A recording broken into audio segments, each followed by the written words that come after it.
ओम श्री गुरुदेवाय नमः। आज्ञा हे मोर प्रिय समस्त सुधीवृंद को कोटि कोटि प्रणाम। गत अध्याय में आपण मान कहली जे अर्जुन भगवान कृष्ण को पचारुंट प्रभु ये शरीर जो आत्मा छाड़ुची से कौन होउची कौन नहीं मत विषय से विषय आम कियदंश आलोचना करी आपली केमी कौन से पृथ्वी कौन केमी तैयारी करुच्ची कौन केमी भांगुची से विषय आम आउ टे आगू आलोचना कर देखा जे आश्रय किए ता नाम पड़ू जाऊँगी किए ता हेजी कहबू आश्रय परम जाऊँगी जीव गला अला दुईकर ठाव पुण्यगिरी से धवलमय पूर्वर से पश्चिम उदय द्वादश योजन गिरीर स्थली से गिरी नाम अटे धवली से आज्ञा से बुझाऊँच संसार में बुझाऊँच पिंडे बुझाऊँच आ ब्रह्मांड भी बुझाऊँच से कौन कहते आम आगुटे देखा पर देह जेणु कला बास तेणु ता नाम परम पुरुष परम खेली जाऊँगी जीव नीलगिरी से प्रत्यक्ष शिव खेलुअछि हंस द्वादश जाए 12 योजन आत्मजात हुए ये आज्ञा आसीगले आम ब्रह्मांड को जो कहते शिव होती जीव स्वरूप तेणु आपको आपण मैंने देखिए कौन देखिए ना गायत्री धीरे देखिले शिव होती जीव स्वरूप से कहते से विषय अर्जुन को से बुझाऊँच पर देह जेणु कला बास आत्मा जो आत्मार रूप नाई ना आत्मार स्वरूप अच्छी कि रूप ना तेणु से जो रूप पर दुआरे जो बास कर ना हूँ परम पुरुष ये आज्ञा गोटे बहुत भल ज्ञान बाणी ताकू कहीं परम देवता कहती परम पुरुष बोली कहती से अर्थ से बुझाऊँ कृष्ण बुझाऊँ अर्जुन को जे आत्मार रूप ना तेणु से जो पर देह बास कर ना दिगला परम पुरुष तेणु सी परम पुरुष कौन कला से केमती कौन कला जे पुण्यगिरी से धवलमय पूर्वर आसी पश्चिम उदय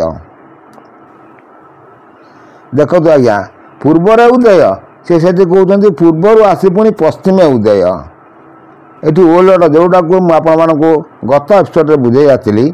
जे ओलट वृक्ष खेलुची लोटणी पारा अठा काठी पिंजरा नदी धरा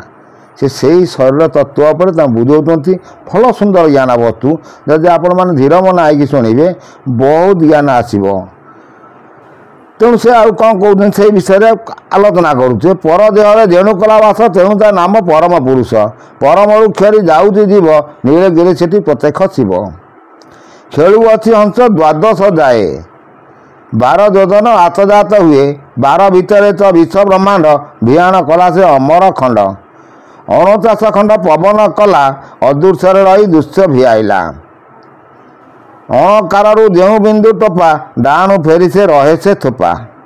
यही आज्ञा शरीर भितर से कहीदे 49 खंड पवन बहीकि से ये शरीर भितर बास करुचे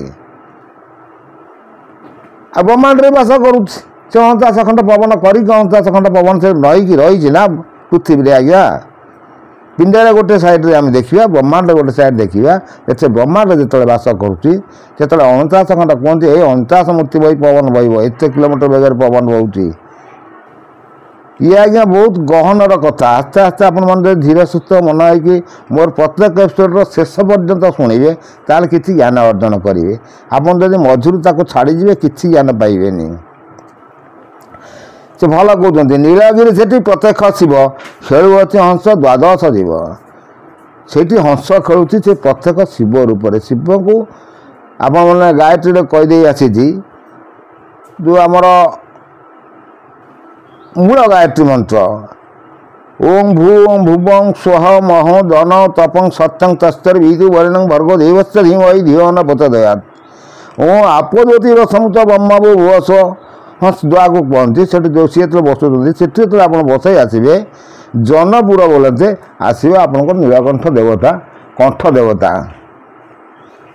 से बसाण में आपने कहीदे आसी कौन ना कंठ चक्र नीलकंठ जन जगतपति नासारे तपवा तरंती सुदर्शन मूर्ति ସତ୍ୟ ବସନ୍ତି ଜ୍ଞାନ ନେତ୍ରେ ଧ୍ରୁବ ମଣ୍ଡଳ ଝାଇ ଧ୍ୟାନେ ଚିନ୍ତନ୍ତି ଉଗ୍ରତାର ତୋତେ କହିଲି ପେଇ। ହେ ଅର୍ଜୁନ, ତାଙ୍କୁ ସେଇ ବିଷୟରେ ସେ ବୁଝେଇ କହୁଛନ୍ତି। ଇଏ ଆଜ୍ଞା ଗାୟତ୍ରୀ ବସାଣ ବିଧି ବହୁତ କଷ୍ଟ ପଢ଼ିକି କହିଛି। ଆପଣମାନେ ଯଦି ସେ ଗାୟତ୍ରୀର ବସାଣ ବିଧି ଉପରେ ସବୁ ଶୁଣିବେ ଭଲ ଭଲ ବିଷୟବସ୍ତୁ ସବୁ ଜାଣିପାରିବେ। ତେଣୁ ସିଏ ତାଙ୍କୁ ସେଇ ବିଷୟରେ ପୁଣି ସେ କହୁଛନ୍ତି ଆଜ୍ଞା ଯେ ନୀଳଗିରି ସେଠି ପ୍ରତ୍ୟେକ ଶିବ ଖେଳୁ ଅଂଶ ଦ୍ୱାଦଶ ଯିବ। ସେ ଦ୍ୱାଦଶ ଆଙ୍ଗୁଳି ପର୍ଯ୍ୟନ୍ତ ହଂସ ଖେଳୁଛି ଯାଉଛି ଆସୁଛି ଯାଉଛି ଆସୁଛି। ଭଲ କଥା ଯେ ବୁଝାଉଛନ୍ତି।